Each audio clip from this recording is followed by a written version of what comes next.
Hey YouTube, it's Nutritional, and I've been meaning to make a YouTube video, but I haven't had the time. I've been really busy, so I just figure I'll just smash one together and figure out, and I'll just let you guys know how I've been doing. As you can tell, I kind of look busted, crusted, and a little bit disgusted, but things have been hard. Sorry if I'm whispering. I am in the NICU, and so the Clomid did work. I was able to get pregnant, and everything was going great, honestly. But, oh, that it wasn't. Here's what happened. I was, I believe, 21 weeks pregnant. Towards the end of the week, it was a Thursday, and I started feeling like, sick. Me and my boyfriend at the time, he's my fiance now, but we went out to eat, and I just was not feeling good that night. I couldn't sleep. I was in so much pain. I had called the doctor, and I, noticed a little bit of bleeding. Called my mom, and they said, sometimes it's a little bit of bleeding. That's pregnancy is fine. It didn't feel like it was painful, but it felt more like gas pains. So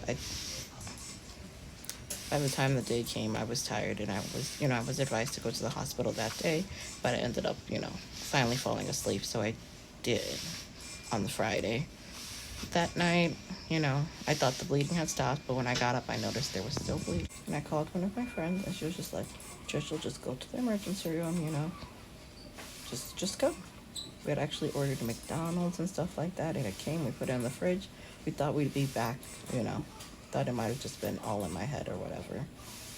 We get to the emergency room, everything's great. We're cracking jokes, kikiing and hee-heeing with the nurses.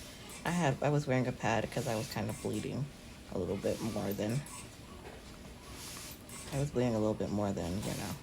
nothing too crazy, but just pregnant. I didn't know people bled while they were pregnant.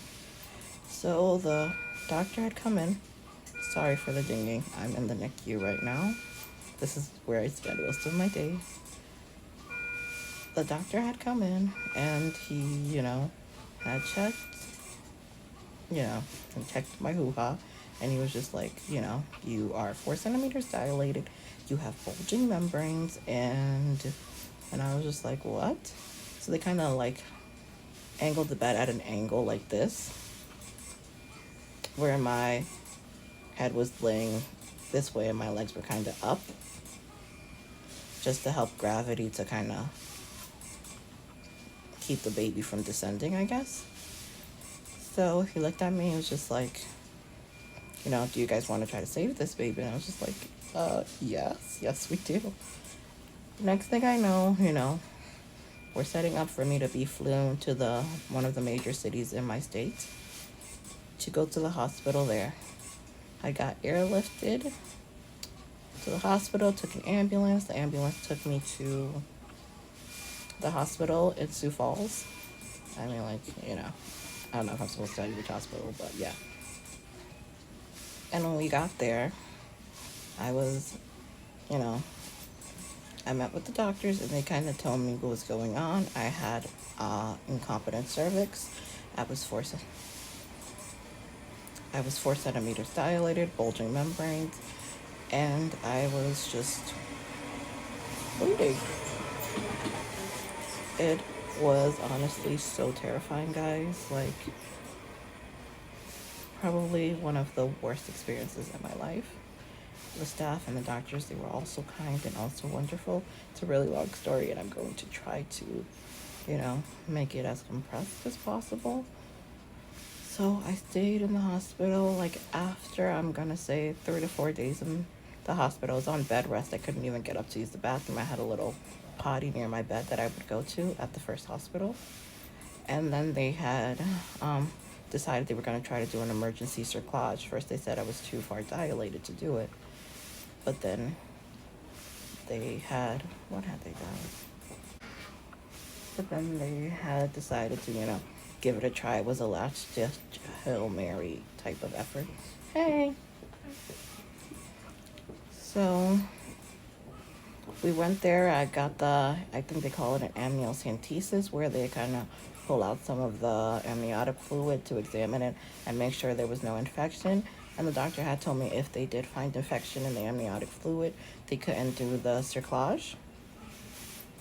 The cerclage is they just kind of sew up the cervix to keep me from dilating and kind of keep the baby in. But at that point, the baby was already descending. His legs were kind of hanging out, like in my vagina, for lack of a better word, but that's where it was. So what they would have done was try to kind of gently push his leg up, stitch the cervix closed. They did tell me the risk that I could rupture and then, go into labor at that point. But I thought it was going to be worth it, to give a chance to save the baby. Because at 21 weeks, the odds aren't that great for kids at all. So we did that. By the way, amniotic fluid looks like neon yellow Gatorade. So that's a little tidbit I learned. We did the amniocentesis, and the doctors came back to talk to us, and what they told us was like, the white blood cell count in the amniotic fluid was really high, and they thought I had infection, so they couldn't do it. And they also told me that with the way things are looking like, it looks like I would be ruptured by the end of the night, and, the baby would pass. It was devastating. I was devastated. I cried. I think I got put on a 24-hour hold because they wanted to give me antibiotics, and I'm just like, nope, if my baby's not going to make it, I don't want the antibiotics. I want to go with my baby, And it was like I was just at the beginning of my pregnancy, 21, 22 weeks around there. And I just started, baby just started moving. It was getting to the funner stage of pregnancy. And, I was just getting to know the little life that was inside of me, and it was all terrifying and just so daunting. So after I had my little meltdown, I had called funeral homes and things like that to prepare for the inevitable. Spent the whole night crying, and it was just waiting for your baby to die is the worst feeling in the world. And it really just is. Sorry, I don't want it really just is, and I wouldn't wish that on anybody. So that night, it was a long night, and they had given me the option where they could just rupture the membrane and, get things going, and I would be done with all of it. And I was so tired, guys. I was so tired. All of this happened like Thanksgiving weekend. Well, not Thanksgiving week, the week before Thanksgiving. And I was so tired. Like, it was so exhausting and draining to be in the hospital. And I called my mom because, I was keeping her updated. I was going to explain the situation and, that option was given. But I called her, and she was praying, and she was crying, and she was, just begging God for the baby to live. And I just couldn't do it. I couldn't have them rupture the membrane. So the hospital I was at, they don't try to resuscitate until after 23 weeks. I had just made it to 22 weeks at that point. So I, started doing my research. There was another hospital that I could go to, Sanford. I don't know. I'm just going to say the hospital. And they resuscitated earlier at 22 weeks. So I talked to the doctors there, the doctors at the hospital I was at originally, which was Vera. And they were kind enough to, call the doctors there, explain my situation, and set everything up for me to be transferred over to Sanford. Everyone at Vera was wonderful. They were kind, they were gracious, they were courteous, and I will, forever appreciate them. And when I got to Sanford, everybody there was wonderful too. So the plan was just to wait and, hold the baby in for as long as I can, even though, realistically, I had no control. I couldn't hold the baby in as much as anybody else could hold the baby in. I stayed on bed rest. I was also on a magnesium drip to help slow the labor. I just wanted to mention that because I forgot to mention it in the video. So yeah, I was on a magnesium drip for the pretty much whole time I was hospitalized in Sanford. I was allowed to use the bathroom, which, never appreciate using the bathroom until you can't. Like, like closing the door to use the bathroom, have like, your private time in the bathroom. I continue to bleed, guys. Oh, I bled so much. There was this one time in a very, sorry, the story is all over the place. My mind is all over the place. There was this one time at Avera where like all they told me was, when the time comes for the baby to, be born, you're just gonna feel a gush of liquid out of you. And that's when you know. And I was laying in bed and I like sat up and I felt a gush of liquid. And oh, I started crying. I thought, the baby had come and it was just so early. And, but turns out it was just a lot of blood and a massive blood clot. It was the whole time too. I couldn't see anything that was going on. Everything was happening below my legs. And it was just like, everybody else knew what was going on down there except me. Of course they told me, but like, I wasn't seeing the blood clot. I was just feeling everything, and there was just such a disconnect for me with that part. What else? Sorry, I'm trying to remember where I was. So we got to Sanford. I think I was there for like a week and a half, maybe 2 weeks. I remember I celebrated Thanksgiving there. Everyone was nice. Everyone was wonderful. But the baby kept sliding further and further out of my uterus. And first it was his little feet dangling in my vagina. Then kind of, the rest of him slowly followed. Once again, I was too far gone to do the cerclage. So the day when I had my son, I remember that Tuesday. It was at night. The nurse noticed that he was, desatting. Throughout the whole ordeal, like, he was fine. His heart was beating. He was kicking and everything. Like, one thing that I did kept noticing for the fetal monitor, they kept having to put it lower and lower and lower. First it was on my stomach, then it was like at the bottom of my stomach. At that point, it was like practically at my vagina. I was wearing a pad. It was like my pad, and then the fetal monitor right on top of that. That's how low it was.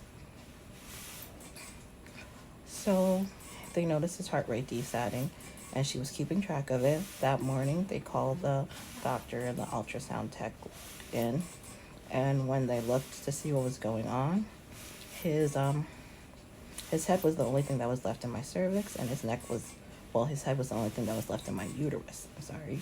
And his head and his neck was in my cervix, so every time I had a contraction, it would kind of choke him a little bit, and that's why he was desatting. So they looked at me and they're like, it's better if we do like, a C-section now rather than later, because we'll be more prepared and it won't be as much of an emergency. And I thought about it and I agreed. The problem and the reason why we hadn't considered a C-section earlier was because I would have to have what's called a classical C-section. So it's where they cut horizontally and then they'd have to cut vertically, because I was so early on, my uterus was so small. So that kind of interferes with the integrity of your uterus. And it will mean, like, if I have future kids, it's always going to have to be a C-section. And I'll never be able to have a vaginal birth. And it can make, conceiving other kids more difficult. Because if, like, the placenta were to grow along the lines of the scar, that can cause problems and stuff like that. And, it was always just a kind of thing whether it was worth it or not, if that makes sense, And it sucks to put it that way, but essentially that's just what it was, And, like, I understand what everyone was saying, because the baby was so early.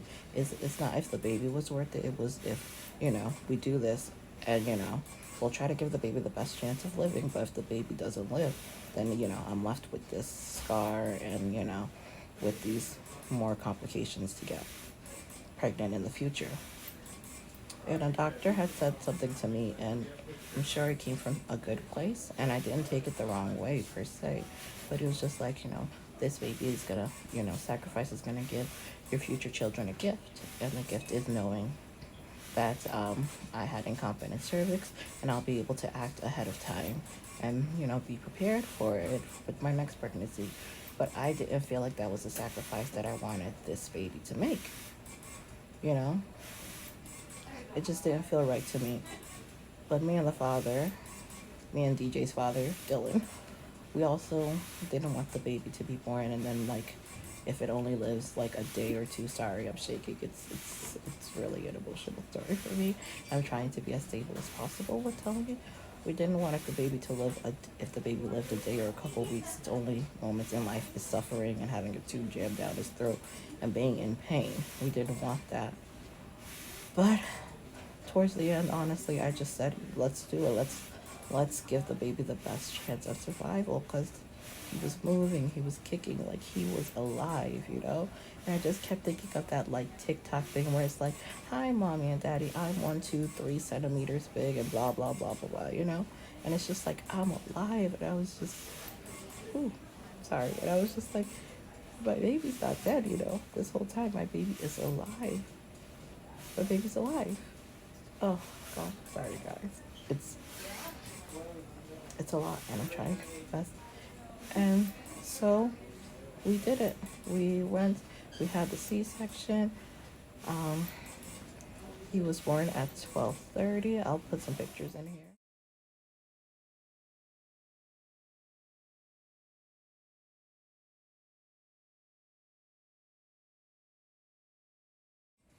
He weighed 1 pound, 2.7 ounces. I didn't get to see him when he was born. He was kind of rushed away to the NICU to a separate. There was like two rooms kind of in the operating theater place that I was at, and he was rushed to his own room where he was intubated and whatnot. I thought I would get a glimpse, but I didn't. Didn't really get to see him until the afternoon.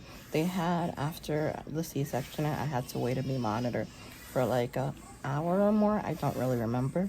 Sorry, but when they wheeled me to his room, I really didn't get to see him. He was so small and tiny in his isolette, and I was on a bed that was high, and I was kind of, I just had surgery, so I was kind of out of it too. So I didn't get to see him like I saw pictures of him until later that night. It's actually a funny story.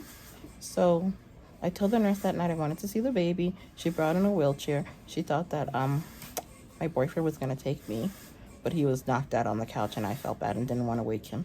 So I kind of like not crawled, hobbled my way to the wheelchair. And then I was like struggling to, wheel myself out the door to go to the baby. One of the nurses kindly saw me and she's like, oh, do you need help? And I'm like, yes, please help me. And she helped me. She took me down to see the baby. And that's when I saw him for the first time. And oh my gosh, guys, it was terrifying. He was so small and so red, and I just didn't even know. Thankfully, his nurse was nice and she let me do containment. That's like when you just put your hands on the baby. You can't really like, shake them or pat them when they're that small because their skin is very like sensitive and their nerve endings are very like, I guess, fragile, and it's kind of painful for them, not comforting. So yeah, that's my labor story. Sorry, I kind of try to condense it and make it as quick as possible. Sorry for all the background noises. I am in the hospital because my baby is still in the NICU, and this is where I spend most of my days. That's where I've been. I will try to keep you updated on the progress of DJ so far, and just catch you up on my NICU journey. Okay, thanks for watching. Much love. Bye.